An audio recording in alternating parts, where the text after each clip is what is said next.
Why is having compassion for yourself so difficult? I deeply know what it's like to not have compassion for yourself and how that impacts you mentally, emotionally, and spiritually. The worst thing you can do is bury your feelings. I don't know about you, but I am no stranger to negative self-talk and just being downright mean to myself. And I know I don't hate myself. I love myself down, badly, out loud, very proudly. Because I have a little bit of ADHD, actively scheduling time to talk to myself lovingly. Self-compassion isn't a passive thing. It's about that action, okay? Reframing self-talk, embracing your flaws. I'm not perfect, nor am I aiming to be. Perfectionism be on demon time. I want to see myself the way God sees me. I want to see myself the way my higher self sees me. Finding safe spaces. And if you can't find any near you, create the safe spaces that you're looking for. Remember your breath. Look at yourself in the mirror. Remind yourself of who you are. You have it in you. You're extremely capable. This is not coming from an empty place. These are not just pretty words. I'm not just saying this for the aesthetic of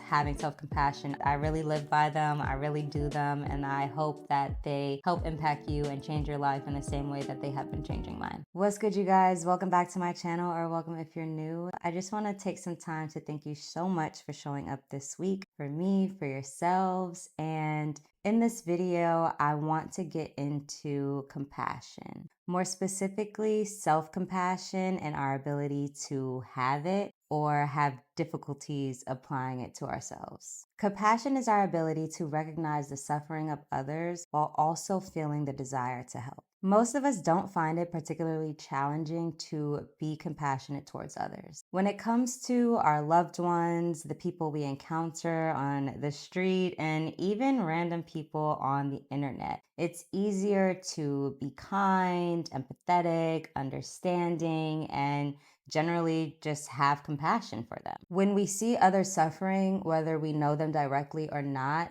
we assume that they need us to be gentle. And so we extend them that tenderness. On the other hand, when it comes to ourselves, I find that we find it particularly difficult to extend that same compassion. I don't know about you, but I am no stranger to negative self-talk and just being downright mean to myself. When it comes to our own suffering, instead of extending that same compassion, that same grace, that same gentleness, we usually remind ourselves that others have it worse, so we should be grateful. Or we tell ourselves to get over it, get it together, fix it, find a solution. We're just so solution oriented. We don't know how to sit in our suffering and just be kind to ourselves, because a lot of times what we actually need when we're in those places of suffering and when we're sitting in trauma is for someone to be nice to us, but mostly for ourselves to be nice to us. Because if we can't be nice to ourselves, it makes it that much more difficult to accept kindness and compassion for others. We see it as maybe brushing our issues under the rug, or not taking them as seriously, or making it seem like maybe we're overreacting, but really they're just extending tenderness. They're just having compassion for us, but our inability to have compassion for ourselves almost makes us blind to the compassion that others extend us, blocking us from compassion as a whole. I definitely think it's worth acknowledging that we have privilege, acknowledging the privileges that we do have, acknowledging the blessings in our life, and being grateful and extending gratitude towards those things and towards our positioning. But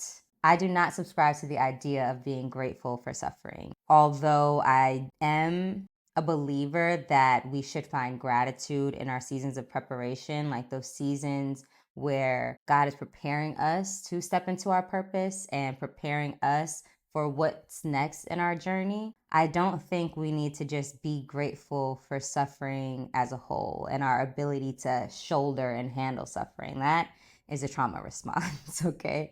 Trying to be grateful for suffering because you don't have it that bad is a trauma response. And I find that women of color, people of color, humans of color, especially Black people, tend to deal with that in larger quantities. And when it comes to compassion, I'm reminded of the power of choice.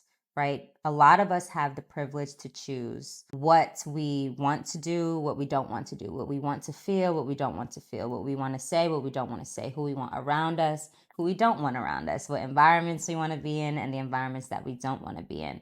All of that is a choice, right? And although our circumstances and other external factors might be beyond our control, our decision to accept certain things and our choice in how we choose to handle certain things lies with us, right? That power is our own. So in those moments of suffering, instead of being mean to ourselves and doubling down on that suffering, we could choose to be tender, to be gentle, to be kind. We could choose to talk to ourselves tenderly, the way we would if we were staring at a baby version of ourselves, or at our own baby for those of us who have kids. We can choose compassion, but instead I find it's easier to choose negative self-talk, right? Because a lot of us are very comfortable in our pain body. And I don't mean comfortable in a way where we want to be existing in our pain body. I mean that we've become so accepting and so normalizing of traumas, whether they're deep traumas or what you would consider a surface trauma. We've become so accepting of suffering and we've normalized it so much that it becomes easier to do what we've already done, do what we already know, than to choose something different, to choose something that maybe is a little bit foreign. And that's not to say that everybody has such a hard time being nice to themselves. It's not even to say that I always struggle to be nice to myself. I definitely am back and forth. Sometimes I find it very easy to extend myself grace. I don't even have to give it a second thought. Other times I find myself steeping in that negative self-talk that starts to turn into a little bit of self-hatred, right? And I know I don't hate myself. I love myself down badly, out loud, very proudly. But that doesn't stop me from being mean to myself at times and talking down on myself and just normalizing my suffering. We're the only ones with ourselves when we know we're not giving 100. We're the ones with ourselves when we know we can do better and actively choose not to. We're the ones that decide to show up half-ass instead of 100%. So extending that grace when we know we're actively choosing choices that aren't for our betterment and that we know there are better choices for us to choose and we actively decide not to do those, it makes it difficult to be kind to yourself because it's like, but I know I can do better. I know I have better in me. I know I have more in me. I know I'm capable of being better and doing better. So if I give myself a little bit of that tough love, right? Because we love to give ourselves tough love, playing that devil's advocate. If we give ourselves that bit of tough love, then that balances it, right? And I don't believe in that. I don't believe that we should always be meeting ourselves with tough love. I know that there are times where we have to be firm and talk to ourselves with a firm hand, but being firm is not the same as being mean. Being firm is not the same as being unkind. You can be both firm and loving at the same time, right? There is the duality in that. It doesn't have to be one or the other. I think that in Western society, we love to do either or, but it's really should be and both. So it's okay to be both firm and loving, but it's also okay to be both soft and loving. Alternatively, you can be soft and very mean, just the way you can be firm and very mean. But there's no reason to be mean to yourself, even when you need to be firm with yourself, even when you need to, stop playing about yourself and actually tighten up and do better. There's a way to handle ourselves. And I find that, at least for me, I can sometimes struggle with having compassion when I put myself in a loop of overthinking. Right now, as things beyond my control are happening and maybe falling apart, because last week was a little bit rough for me. I'm not gonna lie. Last week had some hands. It was tussling, and I had to buck up on it and fight back, okay? But before I got to buck up on it and fight back, I was very mean to myself. And after being mean to myself, I had to actively choose to be very nice to myself. And that niceness is what gave me the ability to buck up on it and fight back. Like, whoa, whoa, whoa, life, okay? You do not have the upper hand here. I get to choose how I react, how I handle things, how I shoulder things, what I choose to think about, and how I choose to treat myself. So back it on up. Take your negativity elsewhere because we don't have no space for that in this little bubble of mine that I'm creating. I had to recognize that I was being a bit mean to myself. And because I found myself being that way to myself, I ended up pulling out this guided journal I have called Healing with Words by Rupi Kaur. And it encourages you to be poetic, but it is in no way exclusive poetry journal. It is just a free writing journal and where you can explore the poetic language should you choose. But the book is broken down into 4 parts, and the last part is healing. So I flipped to that chapter because I said, I am in need of some healing, okay? Now, I had already done the first exercise in that chapter, and the second exercise didn't fully resonate with me where I was at that moment. But the third exercise of the chapter was about compassion. And that word alone struck me like a chord so hard. I was like, oof, this is what I've been lacking in my wellness practice, right? I have a set of things that I like to do every day to keep me grounded, to keep me balanced, to keep me connected to myself, as I've talked about in previous videos. But what I've been missing is actively choosing to be compassionate to myself, actively talking to myself lovingly. And because I have a little bit of ADHD, actively scheduling time to talk to myself lovingly, right? So I've been scheduling now mirror conversations with myself where I stare at myself in the eyes and I say loving things to myself. And at first it was a little cringy and it felt a little like fake, but now it just makes me feel really good. And it's almost like, you know, that song. I'm going to insert the song and it's going to play, right? This song. I love this song. And that is what immediately came to mind when I started thinking about having compassion for myself. And as I started talking to myself in the mirror, I felt myself unlocking this sort of magnetism where I was drawing myself into myself. And I was like, you are a bad bitch, okay? I love it here and I love to be you. And I am the type of person where, like I said, I had to actively schedule that time to intentionally talk loving to myself because it is not a common practice of mine, especially when I'm going through things. I start reflecting on my series of choices like, is there any choice I made or didn't make that brought along this uncontrollable circumstance? Sometimes, but a lot of the times, uncontrollable circumstances are just that, uncontrollable circumstances. And we just have to wait it out. Wait it out because it's temporary and it'll pass just like a storm does. So the exercise said, imagine you have a lot of compassion for yourself and you talk to yourself the way you would your best friend. You're gentle, you're forgiving, and you don't blame yourself for the circumstances that are beyond your control. What does this compassionate dialogue sound like? And I just want to read to you guys what I wrote. Maybe it is some words that you need to hear today as well. This is the book, by the way. Okay, let's go. Your best looks different day to day, and expecting 100% of yourself daily is not only unrealistic, but it sets you up for constant disappointment. Sometimes it's okay to celebrate yourself just for showing up, even when you feel you're not giving it your all, because in reality, you gave it your all that you had in that present moment, and that is always enough. What do you gain out of being so self-critical? Why is 1% less worthy of celebration than 100 if that is all you had to give? What do you gain from ruminating on past decisions you made or didn't make? Is it wrong to decline what's not right for you just because it may provide financial relief in the future? What's financial stability without being in purpose? God created you as an abundant being, having everything you need inside of you. Don't allow your ego to mislead you. Don't allow ego to beat you up or change who you are. You are a light being. Show up for yourself as you show up for others. Extend that same grace and watch your spirit grow and flourish.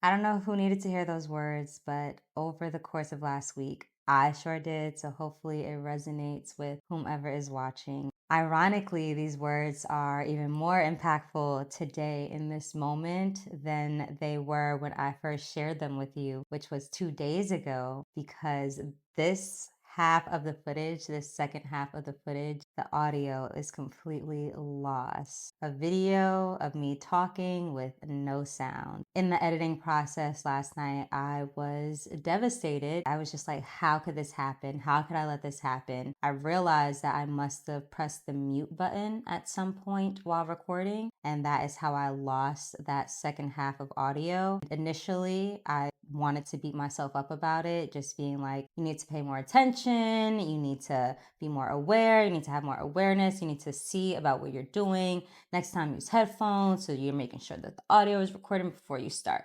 talking, and just all of these self-judgments and self-critiques, right? Because at the end of the day, we're our own worst critic. We're our biggest judge. I just had to think back to these words. I read them back to myself and I rewatched the first half of this video, and I felt like I am also creating content that I myself need. I am also expressing thoughts and saying words that I know I need to hear. And I get a lot of healing when I watch my videos back and I'm in that editing process before I put them out publicly to share with you all. And so this is not coming from an empty place. These are not just pretty words. I'm not just saying this for the aesthetic of having self-compassion. I am expressing to you guys the power and importance of having compassion for ourselves, because I deeply know what it's like to not have compassion for yourself, to not extend yourself grace, and how that impacts you mentally, emotionally, and spiritually. I feel like in a way that second half of the footage audio was lost because I needed to make sure I was locked in to the message of compassion. It's like God was like, okay, you're here chatting about self-compassion, but let me see you apply this in real time. Let me throw a curveball at you. Let me throw something at you that in this moment is beyond your control. Even if at the time you maybe pressed mute on the mic and that was within your control, the way that this circumstance is happening now is beyond your control. And how are you going to deal with it? How are you going to talk to yourself?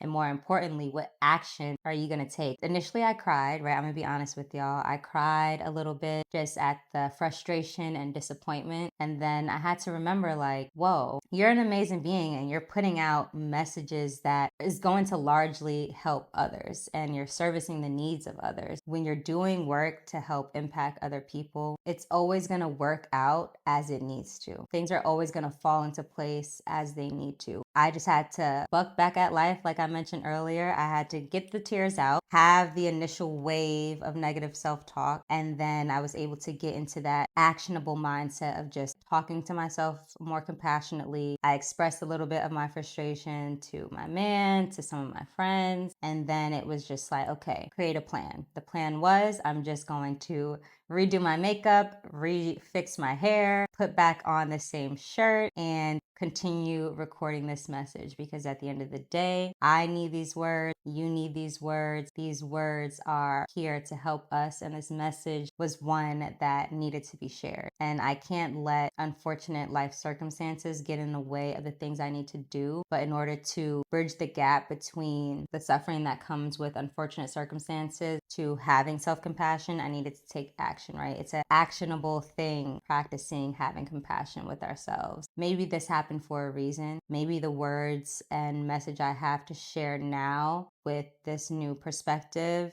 and this new experience will be even more impactful than the words that I recorded on Tuesday. When things happen and things seem to be falling apart and things seem to be beyond your control and things are frustrating and disappointing you, allow it. Allow things to fall apart. Allow the frustrations to surface. Allow the disappointment to hit, right? Because the worst thing you can do is bury your feelings. Feel it. Let the tears come out. Scream if you need to. Whatever kind of expressional release you need to have, do it. And then be kind to yourself, whether that is having mirror conversations, journaling, conversation with God, running yourself a bubble bath, putting on your favorite pleasure show that makes you feel good and makes you feel all lovey, putting on some music and dancing out that weird energy. Self-compassion isn't a passive thing. It's something that you have to actively participate in doing. It's something that you have to actively want for yourself. It's about that action, okay? I wanna leave you with some tips and pointers on things that I do in order to practice having more self-compassion for myself. These are mostly daily practices, some of them weekly, some of them are just as needed. Being consistent in these practices helps build a natural form of self-compassion that you don't then have to work for, that you just naturally have within you, so that whenever you're in a traumatic or uncertain circumstance that brings upon any kind of suffering, you know how to utilize compassion as a form of healing in order to at least get you to a place where you can then take action. So the first thing, the most probably vital thing, is reframing self-talk, right? I have to reframe how I talk to myself, reframe the kind of language and the words I use. Words and language is so important. I tell this to my friends all the time, not to claim labels, not to claim words, because words are super, super impactful. So the things that we say to ourselves becomes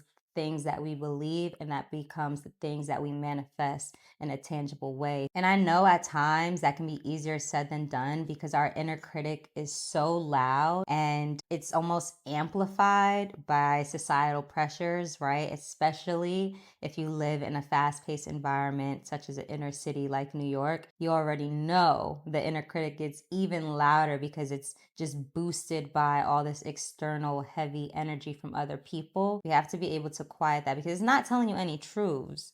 It's not telling you any truths. That inner critic is just being an inner critic. It's not coming at you with truths. It might be coming at you with facts, but it's never telling the truth. And we have to differentiate between that. And an easy way to do that is simply just changing out some of the words that we use. The next time you find yourself dwelling with negative self-talk and just kind of sulking and steeping in that negativity and just being super mean to yourself with how you're using language, I want you to replace some of the words you use with other words that I promise will have a completely different impact. Instead of I should have done this, I could have done this, use next time I know. Now I know better. I should have, I could have is one, steeped in the past, right? Which doesn't exist anymore. Two, just emphasizes all the ways in which we are lacking as individuals. Whereas next time I know and now I know brings us into the present, slightly the future, but mostly the present. And it reaffirms us with the knowledge that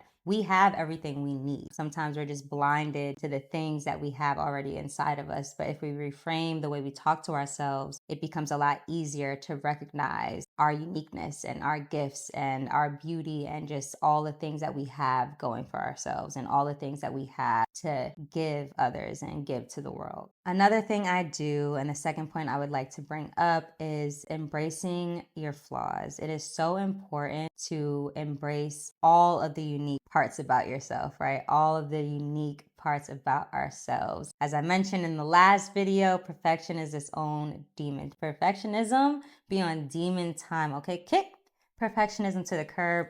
Sorry, sis, we don't got no space for you here. I'm sorry. Perfectionism will breed a lot of negative self-talk. And that is the last thing we want, right? Is to be discouraged. We want to boost up and feel good about ourselves, okay? So we have to accept that we're going to have bad days, bad weeks, bad months, bad years. Hopefully we don't let it get that long, but it happens. It is human to have off moments. It is human to have a bad few hours, a bad day, a bad week, a bad month. Embrace that. Let yourself fall apart. I had to embrace letting myself fall apart. Dealing with the circumstances that were beyond my control, I just found myself needing to just break down walls. I just cried it all out. I put myself in a conversation with God. I put myself in a conversation with my higher self. And I was just like, this isn't working. This isn't working. I need better practices. And a message I got was I need to embrace where I'm at and just allowing myself to just be. And then hugging, loving, and embracing myself anyway. Embracing all of the unique qualities about myself. Whether they're seen as good or bad by others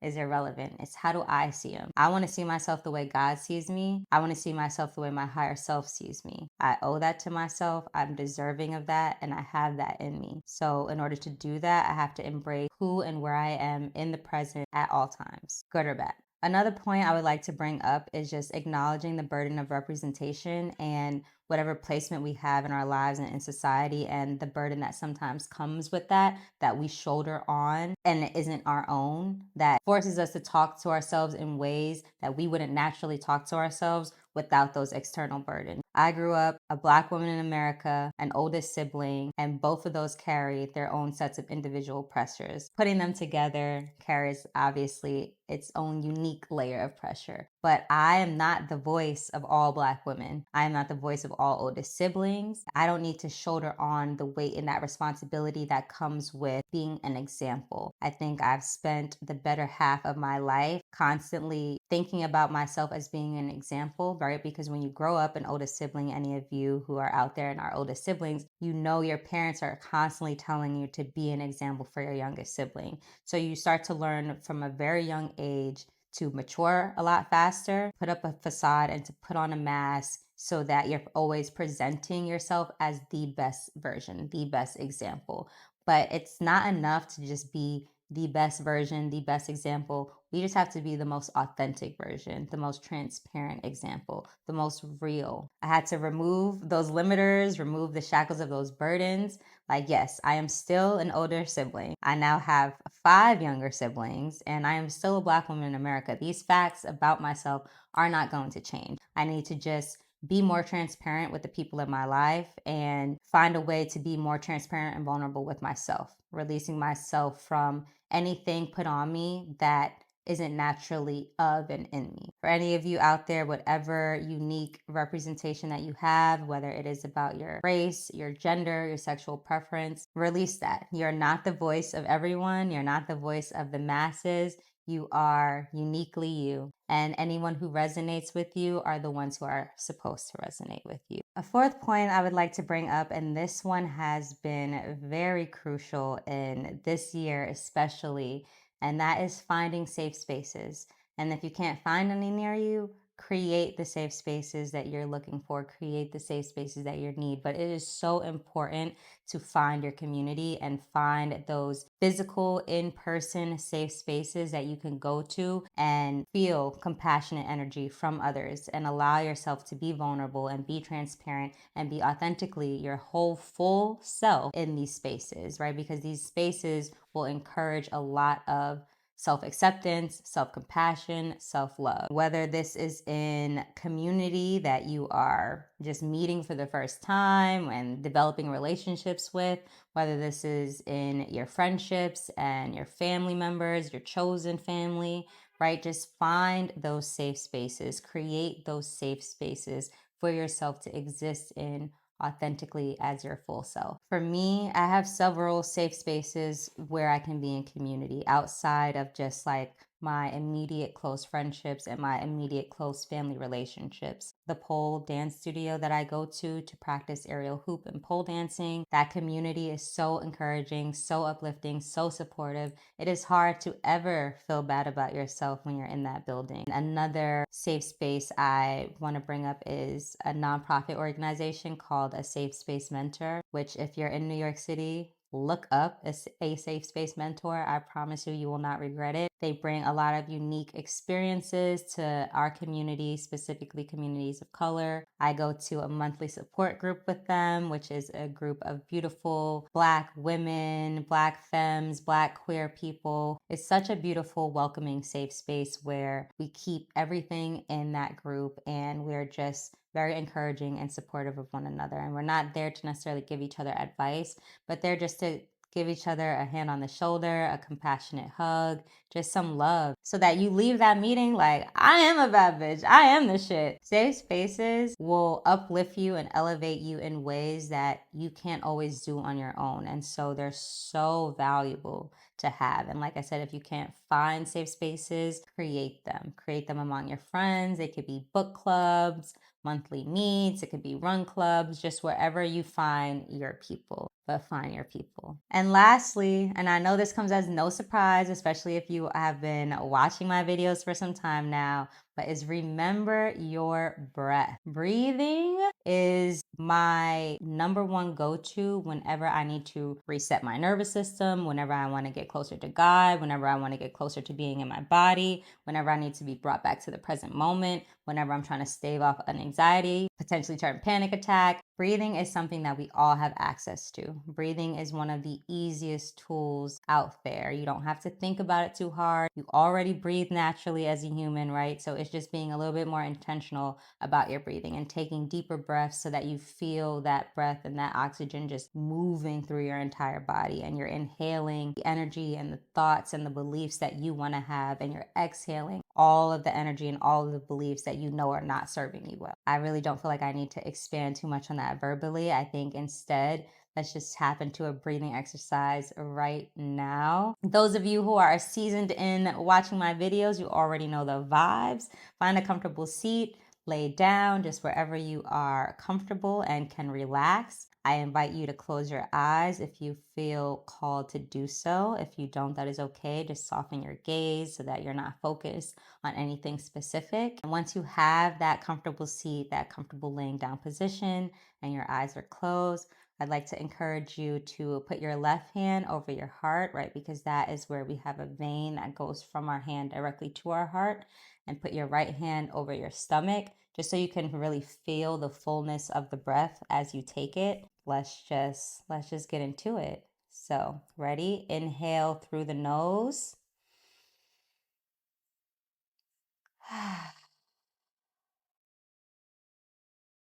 I'd like to encourage on this next breath that we take together to inhale through the nose and exhale through the mouth with audible breath, because I find that that audible release releases a lot of tension that we hold in our bodies. So really feel this breath go from your belly through your chest, rise up to your head. Inhale. And I know it may feel a little silly to breathe out loud like that, but I promise that breathing out loud will make you smile. It'll make you laugh at yourself and realize, like, oh, I need to stop taking everything so seriously. I need to just, like, whoa, take a breath, take a beat, right? Okay. So, last breath, everybody. Hand on heart, hand on belly. Inhale.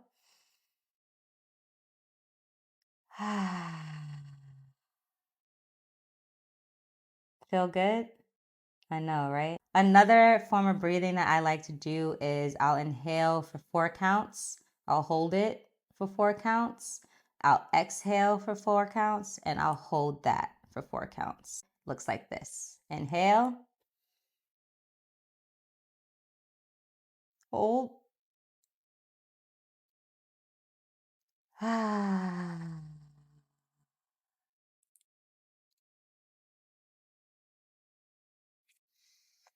It helps just keep you very present, because all you can focus on in that moment is your breathing. Inhaling, holding it, exhaling, holding it. Another one that I like to do that my boyfriend recommended to me a long time ago when I was just dealing with really bad anxiety attacks. You press down on one nostril and you inhale through one nostril, and then press down on the nostril you inhaled in and exhale through that other one, and then inhale, exhale. So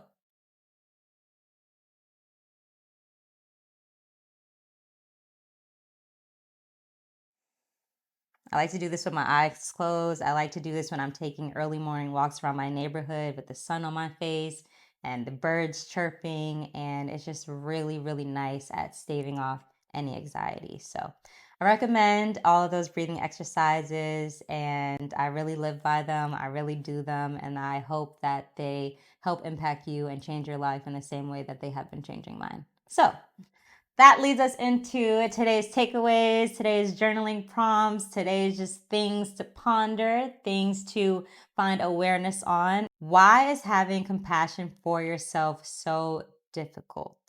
How often do you speak kindly to yourself?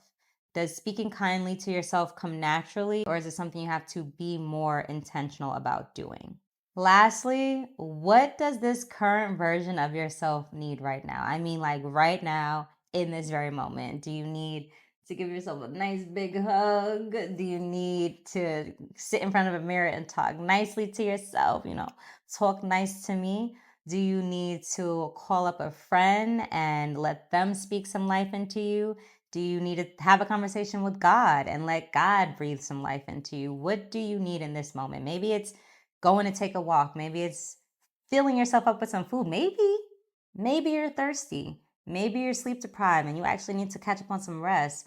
What does this current version of yourself need in this moment? And how can you give that to yourself in an actionable way right now? That is all I have for you today, this week. Thank you so, so much for holding space for me, for holding space for yourselves, for allowing me to be vulnerable, allowing me to be transparent, and connecting with my words on a deep level. I do hope that you all are able to apply these practices to yourself, that you can find more compassion in your daily lives, and so that self-compassion can become a natural habit for all of us, right? Because I am definitely still a work in progress. I'm not perfect, nor am I aiming to be, but self-compassion is a journey. And at some point, it won't need to be so thought out. At some point, you'll just naturally speak to yourself, speak life into yourself, speak to yourself with conviction. You have it in you. You're extremely capable. I am proud of you. You should be proud of yourself. Look at yourself in the mirror, remind yourself of who you are. And if you haven't smiled today, if you haven't laughed today, I hope I was able to bring you some kind of laugh, some kind of smile, some kind of joy. So yeah, until next week, I love you all down. Thank you so much for showing up for me as you always do. And continue to please engage and continue this conversation in the comments. I really do love hearing from you all. I do love connecting to you. I literally respond to every single comment. So please, I would love to hear from you. I would love to connect with you. I would love to expand upon this conversation and these ideas. I hope you have a beautiful rest of your week and a beautiful weekend. And until next week, I love you. Bye.